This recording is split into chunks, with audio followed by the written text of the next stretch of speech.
মামুন আজকে মেরে আমার চেহারা কি বানাই দিছে। মারবে না, 5 তলা বাড়ি লিখে দিতে গেছে, আপনি দেননি।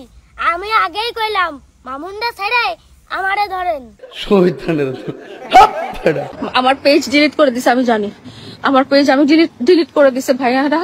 আপনি কাইন্দেন না, আপনার পেজ, আপনার টিকটক আইডি সবকিছুই আমি খুলে দেবো। তারপরে আপনি কাইন্দেন না প্লিজ।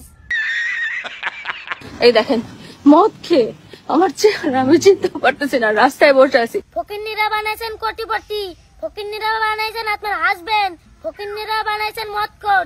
এটা তো আপনার সাথে হবে স্বাভাবিক। মোবাইল দিয়ে মেরে আমাকে কি করছে? মোবাইল দিয়ে মেরে তো আপনার গোল আলুর মতন চেহারা বানিয়ে দিয়েছে। আপনারা কেউ স্ক্রিন রেকর্ড করে ফেলেন, আমি রাস্তায় বসে আছি। স্ক্রিন রেকর্ড না, আমি আপনার পুরো ভিডিওটাই ডাউনলোড করে রেখেছি।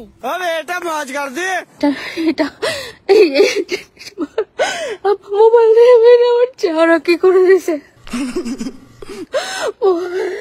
আমার পেজ, আমার টিকটক, আমার সবকিছু ডিলিট করে দিছে। মদ খেয়ে মাথা লয়ে আজকে এগুলো করছে। আরে আমার খুব কষ্ট লাগতেছে। শেষ বেশ মদ করাই কোটিপতি বানালেন। খতম। আপনারা কেউ স্ক্রিন রেকর্ড করেন, কারণ আমার পেজ নাই, আমি জানি আপনাদেরকে বলতে পারবো না। আমি বাড়িধারা টিএচএসে আছি, আমি 999 কল দিছি। আমাকে ক্যান্টনমেন্ট থানায় যখন কানেক্ট করে দিচ্ছে, ক্যান্টনমেন্ট থানা বলছে যে আমরা আসতে পারবো না, এখানে আসতে পারমিশন লাগে। এত রাতে কে পারমিশন দিবে? ত্রিপল নাইলে কল না দিয়ে আমাকে কল দিলেও পারতে, আমি উড়ে চলে আসতাম।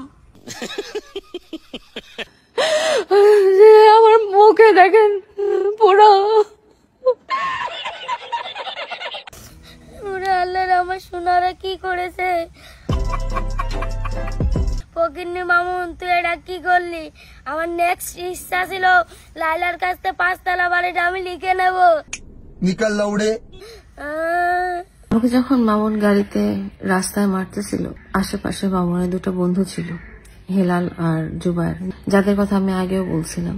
ইভেন কালকে দুপুরে ওরা আমার বাসায় ভাত খেয়ে গেছে। তুমি আর বেঈমান বন্ধুকে না খাইয়ে আমাকে খাওয়ালেও পারতে, আমি তোমার সর্বদা খেয়াল রাখতাম।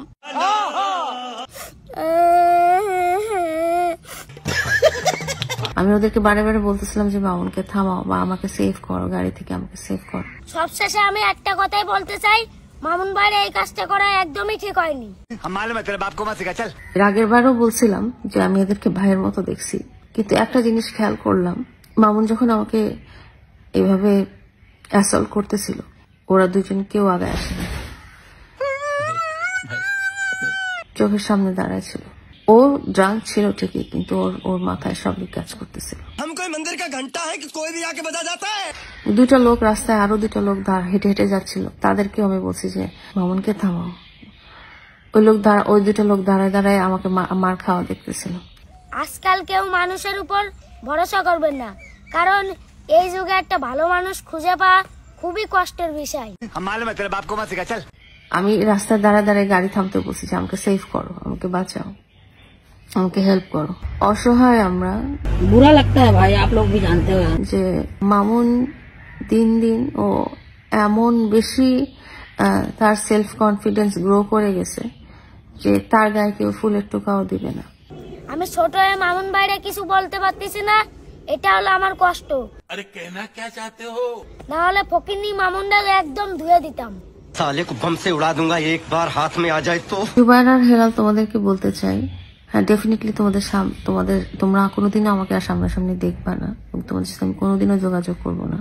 তোমাদের কোনো আত্মীয় স্বজন, পরিবার পরিজন নাই, কোনোদিন কি তোমাদের কখনো কোনোদিন বিপদ আসবে না। লাইলা আপু, আপনি কোনো টেনশন করেন না, আর মামুন যদি আপনাকে ছেড়েও দেয় আমি আছি, শুধু আপনার 5 তলা বাড়ির কান আমার লিখে দেবেন। এই কবি কি কাজ তুই? মামুনের বিষয়টা আপনি সবার সামনে তুলে ধরেন, ওর একটা যোগ্য বিচার দরকার। আমি আবারও বলতে চাই, এই ভিডিওটা শুধু বিনোদনের জন্য। আসসালামু আলাইকুম।